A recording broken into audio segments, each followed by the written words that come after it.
Next on Newsbeat, pain at the pump, gas prices reaching new heights. And radiation levels in Japan rise following a new earthquake on the 1-month anniversary of the deadly tsunami.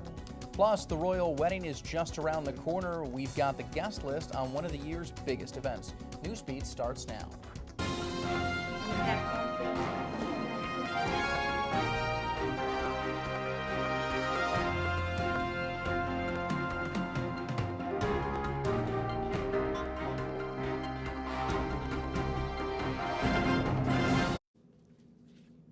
But we begin with pain at the pump. Welcome to Newsbeat. I'm John Treeweiler.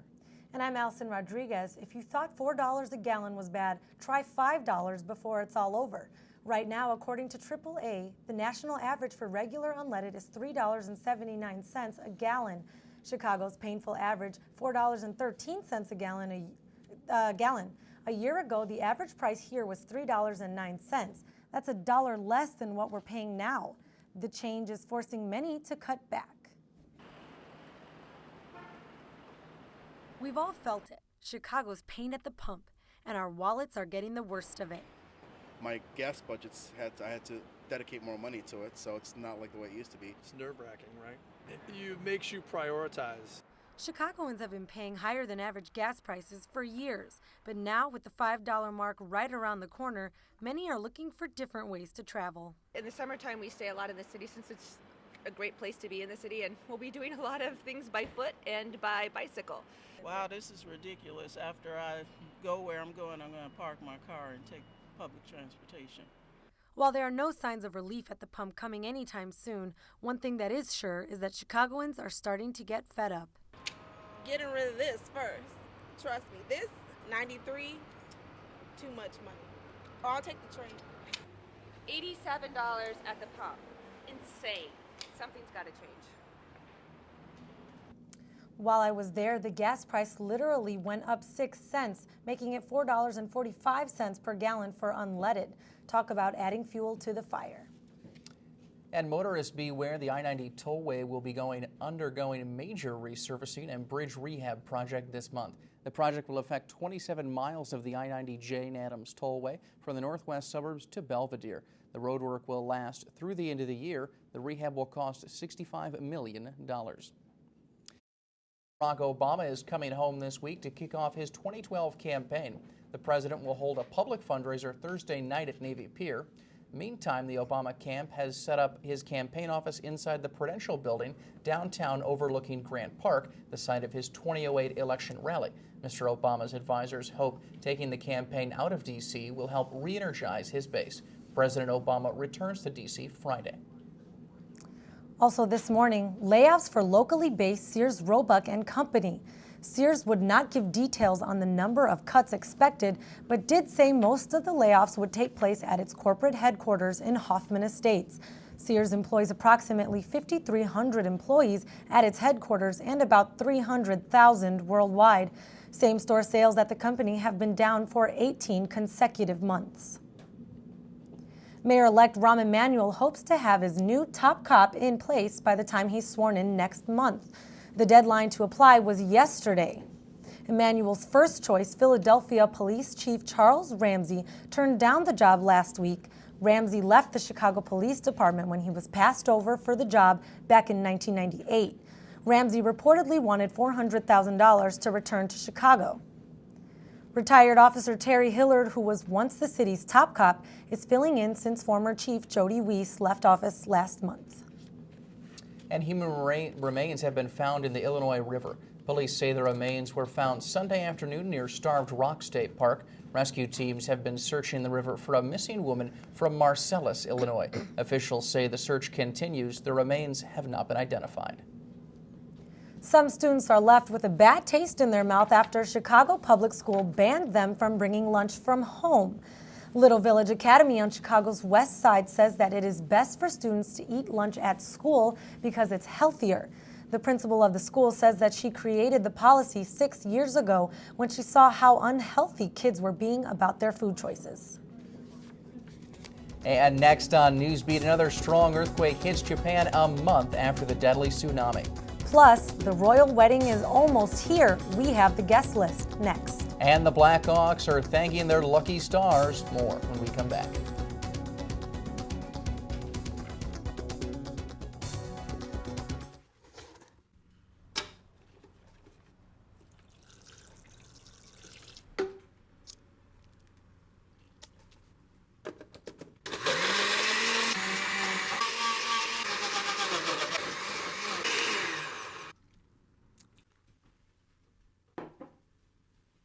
The smallest moments can have the biggest impact on a child's life. Take time to be a dad today. To be a good father is the most important job in a man's life, but it doesn't have to be hard. Play catch, go to a park or visit a zoo. Help your child with their homework. Sit down together for dinner. Ask them how their day was. Things get busy, and sometimes we all fall short. But the smallest moments can have the biggest impact on a child's life. Take time to be a dad today.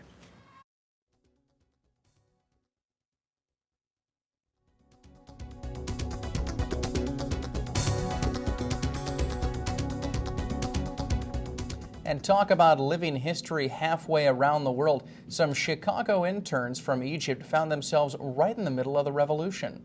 Now, here studying in Chicago, they're sharing their role during one of the most watched events. Newsbeat's Veronica Clough has the full story. Veronica?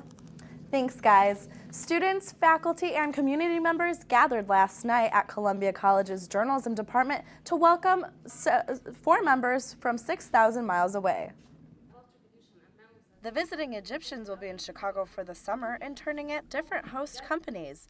Columbia College's journalism professor Barbara Iverson helped organize the event. The Egyptian interns were going to be in town, and that's because Columbia reaches out to the different programs like the Heartland and the State Department that bring in the visitors, and this just seemed like such a unique opportunity.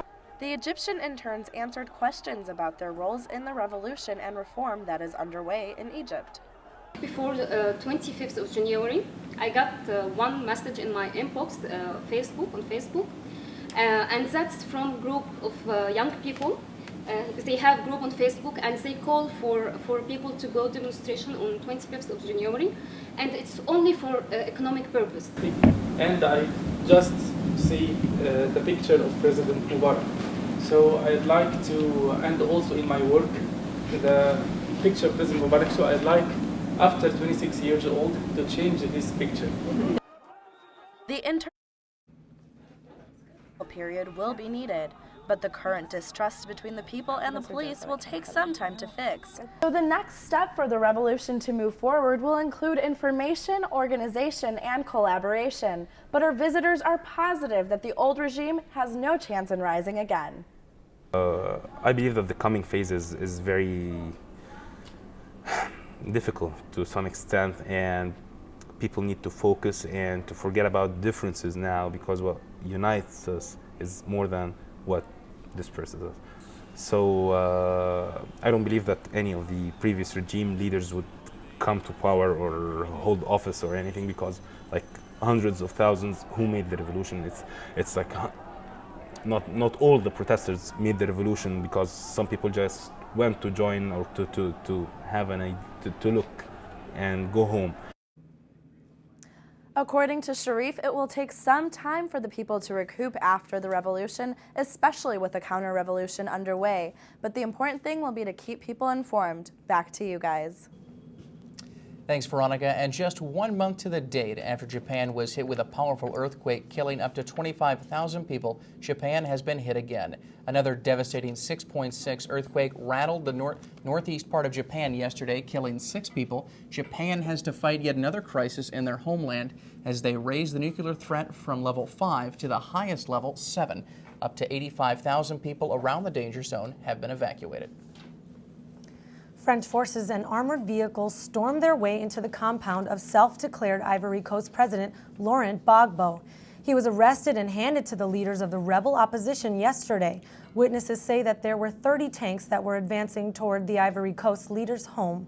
His refusal to step down in power has fueled a political crisis in the West African nation. And it's the royal wedding we've all been waiting for. Ahead on Newsbeat, some surprising names on the guest list. Plus, are you a fellow Columbia College student? Find out where you can showcase your artwork for free. Good morning, I'm Lucas Seiler. Not a cloud in the sky today. We'll let you know how long it's going to last. Stay with us.